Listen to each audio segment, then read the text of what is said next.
Du vælger kort. Er vi klar? Kører vi? Ja, vi kører. Godt. Det er Kasper.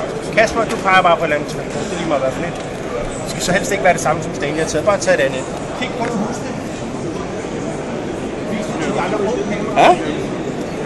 Det er jo. Yes. Den er god fin. Så kan du så vælge at komme lidt i bunken her et eller andet sted. Okay, det bliver svært. Hvad var det så, jeg sagde før? Det var, at du kan blande, hvis du vil. Fuldstændig, som du har lyst. Man kunne et eller andet sted herinde i bunken, der har du begravet det kort, som du har taget. Og hvad hedder det? Jeg skal finde det. Og hvad var det, jeg sagde? Der var 3 måder, jeg kunne finde det på. Den første, det var, hvis jeg kunne trylle ud af bunken, forudsigelse, eller på toppen af bunken. Og vi starter med toppen af bunken. Så har I set noget mystisk? Nu var blandet du kommet ind, og I kan kende kortet igen.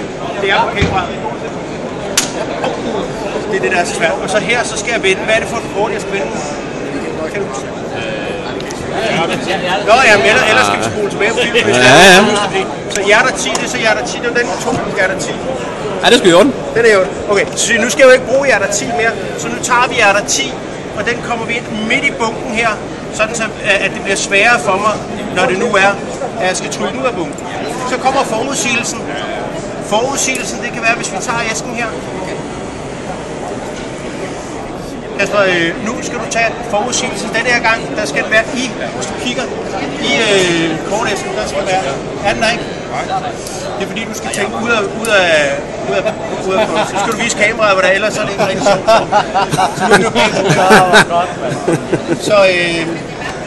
Så det var forudsigelsen. Det sidste, vi fandt ud af før, det var, hvis vi kunne få det ud af min tegnebog, ikke? Så her.